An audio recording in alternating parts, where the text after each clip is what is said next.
এখনও পর্যন্ত আইপিএলে সেভাবে সফল হতে না পারা বা বলতে পারেন একবারের জন্য চ্যাম্পিয়ন না হওয়া এই পাঞ্জাব কিংস এইবারের আইপিএলের জন্য ঠিক কেমন টিম গড়েছে।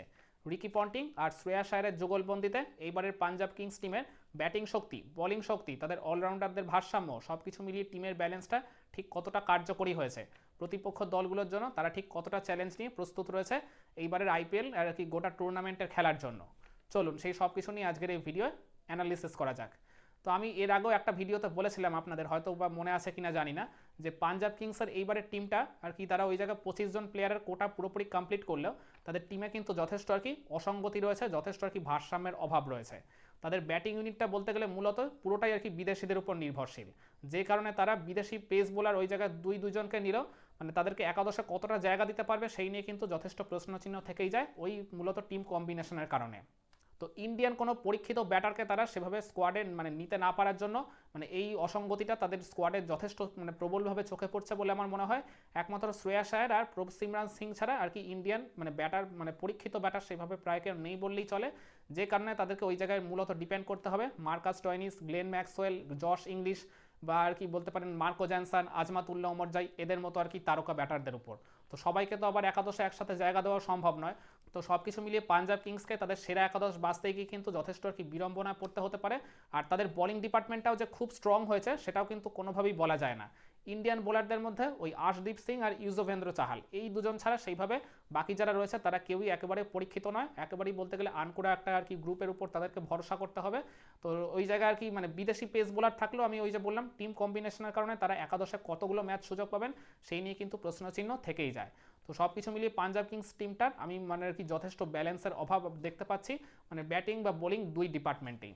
আর এছাড়া তারা কিন্তু টিমে মানে পর্যাপ্ত পরিমাণে ওপেনারও নিতে পারেনি, যে কারণে তাদেরকে এইবারের আইপিএলের বেশিরভাগ ম্যাচেই হয়তো ওই একজন মেকশিফট ওপেনারকে দিয়ে খেলাতে হতে পারে। তো সব কিছু মিলিয়ে পাঞ্জাব কিংসের এবারের আইপিএলের বেস্ট পসিবল প্লেইং ইলেভেনটা কেমন হতে পারে চলুন সেটা এবার আপনাদের সামনে তুলে ধরি। আমি একটা 11 বানিয়ে রেখেছি অনেকটা এইরকম। ওপেন করবেন প্রভ সিমরান সিং আর মার্কাস স্টয়নিস। তো আমি ওই যে বললাম মানে তারা প্রপার ওপেনার ওই জায়গায় কিনতে পারেনি, ওই কারণেই মার্কাস স্টয়নিসকে বাধ্য হয়ে এক প্রকার তাদেরকে ওপেন করাতে হবে ওই প্রভ সিমরান সিংয়ের সাথে। যে মার্কাস স্টয়নিস অস্ট্রেলিয়ার হয়ে টি20 ফরম্যাটে একটা সিঙ্গেল ম্যাচও ওপেন করেননি। হ্যাঁ, তিনি বিগ ব্যাশে ওপেন করেছেন ডেফিনেটলি, সেখানে সফলও হয়েছেন, কিন্তু মনে রাখবেন বিগ ব্যাশ আর আইপিএল কিন্তু মোটেই এক টুর্নামেন্ট নয়। ওই টুর্নামেন্টের যার কি বোলিং কোয়ালিটি আর আইপিএলের যা বোলিং কোয়ালিটি মানে তাকে আর কি বলতে গেলে অনেক বেশি পরিমাণে চ্যালেঞ্জ ফেস করতে হবে। তো সব কিছু মিলিয়ে ওই প্রথম পাওয়ার প্লে 6 ওভার বা নতুন বলটাকে সামলে দেওয়া কিন্তু মার্কাস স্টয়নিসের জন্য যথেষ্ট চ্যালেঞ্জিং একটা বিষয় হয়ে যাবে, যতই তিনি ট্যালেন্টেড ক্রিকেটার হোক না কেন। তো ওই জায়গায় আমার মনে হয় ওপেন ওই মার্কাস স্টয়নিস আর প্রভ সিমরান সিংই করবেন। নাম্বার 3তে চলে আসবেন শ্রেয়াস আয়ার। তো ক্যাপ্টেন শ্রেয়াস আয়ারের কিন্তু এই ব্যাটিং লাইন আপে আর কি অনেক দায়িত্ব। তো ওই জায়গায় মিডিল অর্ডারটা সামলানোর দায়িত্ব যেমন তার থাকবে, তো ওই জায়গায় তাকে অ্যাঙ্করিং রোলও প্লে করতে হতে পারে, হোল্ডিং রোলও প্লে করতে হতে পারে, আবার আর কি বিস্ফোরক ইনিংসও খেলতে হতে পারে দলের প্রয়োজন বা চাহিদা অনুসারে। তো নাম্বার 3তে ডেফিনেটলি ক্যাপ্টেন শ্রেয়াস আয়ারই চলে আসবেন। নাম্বার 4এ চলে আসবেন জশ ইংলিশ। আমার এই জায়গায় কিছুটা কনফিউশন ছিল যে জশ ইংলিশ কিংবা আজমাতুল্লাহ ওমরজাইয়ের মধ্যে ডেফিনেটলি হয়তো একজনকে বেছে নিতে হবে পাঞ্জাব কিংসকে। তো আমার মনে হয় মানে জশ ইংলিশকেই তারা প্রথম দিকে কয়েকটা ম্যাচের সুযোগ দেবে, তার মূল কারণটাই হচ্ছে তাদেরকে মানে কোচ রিকি পন্টিং যেহেতু অস্ট্রেলিয়ান আর জশ ইংলিশও যেহেতু অস্ট্রেলিয়ান, তো ওই কারণে জশ ইংলিশকেই হয়তো তারা প্রথমে প্রেফার করবে।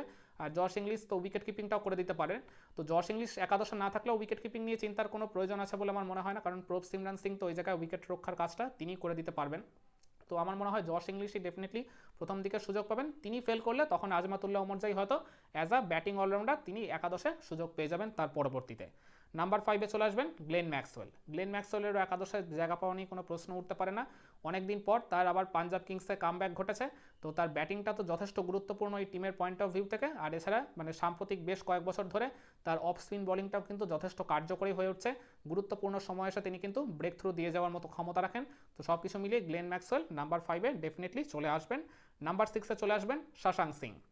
এই প্লেয়ারটা গত আইপিএল থেকে তিনি একবারে রাতারাতি হিরো বনে গেছিলেন পাঞ্জাব কিংসের হয়ে, বেশ কয়েকটা ম্যাচ উইনিং ইনিংস তিনি ডেলিভার করেছিলেন। পাঞ্জাব কিংস হয়তো ওভারঅল খুব একটা ভালো করতে না পারলেও এই প্লেয়ারটা নিজের জাত আলাদাভাবে চিনিয়েছিলেন, সেই কারণেই পাঞ্জাব কিংস তাকে বেশ একটা মোটা অঙ্কেই রিটেনও করেছিল। তো সব কিছু মিলিয়ে শশাঙ্ক সিংয়েরও আর কি এইবারের দায়িত্বটা অনেক থাকবে। তো তার উপর প্রত্যাশা যেহেতু বেড়ে গেছে সেই কারণে নিচের দিকে নেমে তার ফিনিশিংয়ের কাজটা কিন্তু যথেষ্ট গুরুত্বপূর্ণ হয়ে যেতে পারে এই টিমের পয়েন্ট অফ ভিউ থেকে। এছাড়া প্রয়োজন পড়লে তার ব্যাটিং অর্ডারটা ফ্লেক্সিবল রাখা যেতে পারে, ও কিছুটা উপরের দিকেও তাকে ব্যাটিং করাতে পারে পাঞ্জাব কিংসের টিম ম্যানেজমেন্ট। আর নাম্বার 7-এ চলে আসবেন মার্কো জ্যানসন। মার্কো জ্যানসনের মতো অলরাউন্ডারের মানে একাদশে থাকা নিয়ে কোনো প্রশ্নচিহ্ন উঠতেই পারে না। তো ওই জায়গায় তার মানে লেফট আর্ম পেস বোলিংটা যেমন যথেষ্ট কার্যকরী, আর এছাড়া নিচের দিকে গিয়ে তিনি কিন্তু বিস্ফোরক ব্যাটিং করে দলকে আর কি ম্যাচ জিতিয়ে আসতে পারেন যে কোনো পর্যায় থেকে। তো সব কিছু মিলিয়ে মার্কো জ্যানসন একাদশে থাকবেন। নাম্বার 8-এ চলে আসবেন হারপ্রীত ব্রার। এই লেফট আর্ম স্পিনার কিন্তু আর কি মানে বেশ কয়েকটা সিজন ধরে পাঞ্জাব কিংসকে থাকলেও তিনি ওই জায়গায় ম্যাচ খেলেছেন হয়তো, কিন্তু কখনোই একাদশে নিজেকে নিয়মিত করতে পারেননি। তো এইবার আর কি হারপ্রীত ব্রারকে ডেফিনেটলি একাদশে একদম প্রথম ম্যাচ থেকেই তারা সুযোগ দেবে টিম কম্বিনেশনের কারণে। তো হারপ্রীত ব্রারের কাছে আর কি এবার চ্যালেঞ্জ থাকবে যে প্রথম ম্যাচ থেকে আর কি ভালো পারফর্ম করে একাদশে নিজের জায়গাটা কনফার্ম করে নেওয়া। তো নাম্বার 8-এ হারপ্রীত ব্রার ডেফিনেটলি চলে আসবেন। নাম্বার 9-এ চলে আসতে পারেন ইয়শ ঠাকুর অথবা কুলদীপ সেনের মধ্যে যে কোনো একজন। এই দুই তরুণ পেস বোলারের মধ্যে থেকে একজনকে যে কোনো বেছে নেবে আর কি পাঞ্জাব কিংসের টিম ম্যানেজমেন্ট। তো ডেফিনেটলি এবার আর কি নেটে যে ভালো পারফর্ম করবে কিংবা আর কি মানে সাম্প্রতিক সময় যে ভালো টাচে থাকবে তাকেই হয়তো একাদশে আলটিমেটলি সুযোগ দেবে পাঞ্জাব কিংসের ম্যানেজমেন্ট। নাম্বার 10-এ চলে আসবেন আর্শদীপ সিং। আর্শদীপ সিংয়েরও এই লাইন আপে থাকা নিয়ে কোনো প্রশ্ন উঠতেই পারে না। এই মুহূর্তে টিম ইন্ডিয়ার তিনি টি20 ফরম্যাটে একেবারে লিডিং পেস বোলার জাসপ্রীত বুমরার অনুপস্থিতিতে। তো ওই জায়গায় আর্শদীপ সিংকেও আর কি একটা বেশ মোটা অঙ্কেই কিনেছিল পাঞ্জাব কিংসের ম্যানেজমেন্ট ওই আইপিএলের মেগা অকশন থেকে। আর এছাড়া তিনি কিন্তু এই টিমের এর আগেও খেলে গেছেন। তো সব কিছু মিলিয়ে আর্শদীপ সিং ডেফিনেটলি একাদশে থাকবেন। আর নাম্বার 11-এ চলে আসবেন ইউজবেন্দ্র চাহাল। তো ইউজবেন্দ্র চাহাল এই লাইন আপের একমাত্র আর কি লিডিং স্পিনার। তো ওই জায়গায় তাকে আর কি মানে তার দায়িত্বটা অনেক। তো তার ওই জায়গায় আর কি মানে স্পিন বোলিং ভ্যারিয়েশনগুলো দিয়ে আর কি টিমকে সাফল্য এনে দেওয়াটাই আর কি প্রধান কাজ হবে। আমার মনে হয় পাঞ্জাব কিংসের এই মরশুমের সাফল্য অনেকটাই ডিপেন্ড করতে চলেছে ইউজি চাহাল কতটা সাফল্য পায় তার উপরে।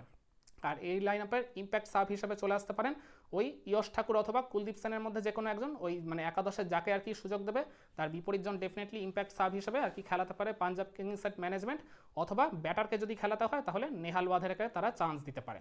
তো একাদশটা আমি আরেকবার রিপিট করে দিই। ওপেন করবেন প্রভ সিমরান সিং আর মার্কাস স্টোয়নিস। নাম্বার 3-তে শ্রেয়াস আয়ার। নাম্বার 4-এ জশ ইংলিশ। নাম্বার 5-এ গ্লেন ম্যাক্সওয়েল। নাম্বার 6-এ শশাঙ্ক সিং। নাম্বার 7-এ মার্কো ইয়ানসন। নাম্বার 8-এ হারপ্রীত ব্রার।